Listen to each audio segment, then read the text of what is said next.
पंजाब सरकार द्वारा लाए गए 3 कृषि विधेयकों में ऐसा क्या है, आइए जानते हैं।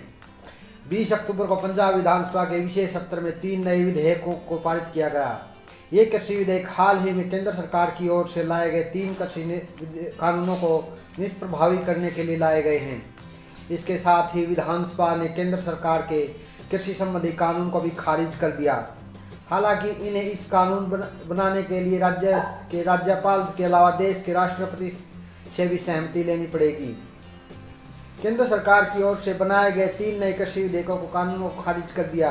वे हैं कृषि उत्पाद, व्यापार और वाणिज्य, संवर्धन और सुविधा कानून 2020, कृषक सशक्तिकरण व संरक्षण, कीमत आश्वासन समझौता और कृषि सेवा पर करार कानून 2020 और आवश्यक वस्तु संशोधन कानून 2020।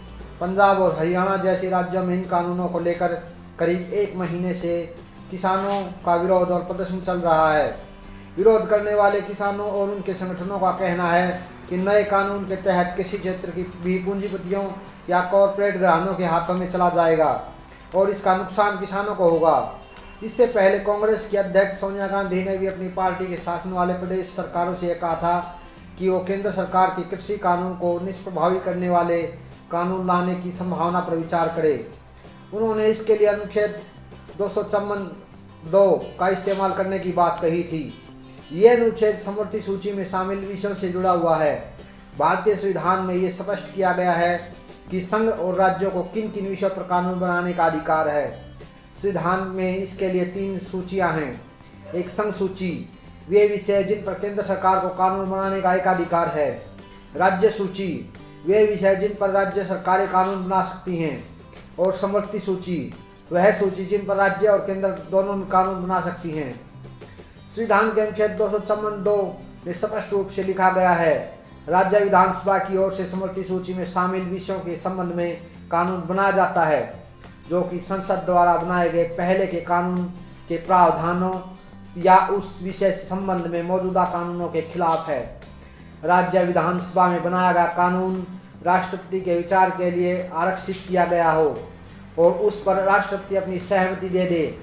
ऐसी स्थिति में केंद्रीय कानून अप्रभावी होगा और राज्यों का कानून प्रभावी होगा। लेकिन इस अनुच्छेद के साथ एक शर्त भी है कि राज्य सरकारों को इन अधिनियमों के लिए राष्ट्रपति की स्वीकृति चाहिए होती है। इसके साथ ही अगर राष्ट्रपति अपनी स्वीकृति दे देते हैं तो केंद्रीय कानून सिर्फ उसी राज्य में प्रभावी नहीं होगा। ऐसे में प्रत्येक राज्य को अपना कानून बनाकर राष्ट्रपति की स्वीकृति लेनी होगी। पंजाब के मुख्यमंत्री अमरिंदर सिंह ने विधानसभा में इस बात का उल्लेख किया कि कृषि राज्य का विषय है, लेकिन केंद्र सरकार ने इसे नजरअंदाज किया है। पंजाब सरकार की ओर से विधानसभा में पारित किए गए कृषि विधेयकों में इस बात पर का उल्लेख किया गया है कि कृषि बाजार और जमीन प्राथमिक तौर पर राज्य के विषय हैं। तीनों विधेयकों में पंजाब सरकार ने दावा किया है कि केंद्र सरकार के कानून में मौजूद प्रावधानों को कृषि उपज बाजार अधिनियम 1961 के तहत किसानों और खेतीहर मजदूरों के हित और उनके जीवकोपार्जना को बचाने के लिए बदल दिया गया है। पंजाब विधानसभा में 3 नए विधेयक पारित किए गए हैं। उनके नाम हैं कृषि उत्पाद, व्यापार और वाणिज्य, विशेष प्रावधान और पंजाब संशोधन 2020। आवश्यक विषय, विशेष प्रावधान पंजाब संशोधन 2020 और किसान सशक्तिकरण और संरक्षण समझौता, मूल्य आश्वासन और कृषि सेवा, विशेष प्रावधान और पंजाब संशोधन बिल 2020। कृषि उत्पाद, व्यापार और वाणिज्य, संवर्धन, सुविधा, विशेष प्रावधान और पंजाब संशोधन बिल 2020। इस विधेयक में कहा गया है कि केंद्र न्यूनतम समर्थन मूल्य की व्यवस्था को अपने कानून में पूरी तरह निष्प्रभावी बनाती है। इसलिए जो खरीदार गेहूं या धान समर्थन मूल्य पर नहीं खरीदेगा उसे सजा दी जाएगी। यह विधेयक राज्य में एपीएमसी अधिनियम 2016 को लेकर यथास्थिति बहाल करने की बात करता है। बिल में यह कहा गया है कि इस मामले में केंद्र सरकार के कानून का उल्लंघन करने वालों को दंडात्मक कार्रवाई नहीं होगी। आवश्यक वस्तु, विशेष प्रावधान और पंजाब संशोधन बिल 2020। इस बिल में खपतकारों को अनाज की जमाखोरी और कालाबाजारी से बचाने का प्रावधान है। यह बिल पंजाब सरकार को विशेष हालत में कृषि उपज के उत्पादन, वितरण, आपूर्ति और भंडारण का विशेष अधिकार देता है ताकि किसानों और खेती हर मजदूरों की रोजी की सुरक्षा की जा सके।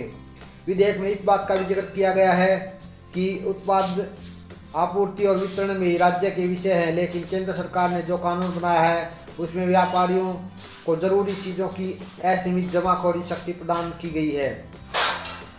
किसान सशक्तिकरण और संरक्षण समझौता, मूल्य आश्वासन और कृषि सेवा विशेष प्रावधान और पंजाब संशोधन बिल 2020। यह बिल राज्य के किसानों को अपनी उपज न्यूनतम समर्थन मूल्य MSP से कम बेचने पर मजबूर होने से बचाता है।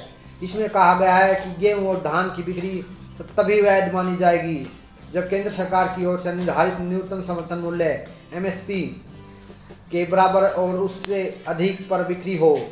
अगर कोई कंपनी, व्यक्ति या कॉरपोरेट हाउस किसी किसान के समर्थन मूल्य से कम दाम पर फसल बेचने को मजबूर करता है तो उसे 3 साल की सजा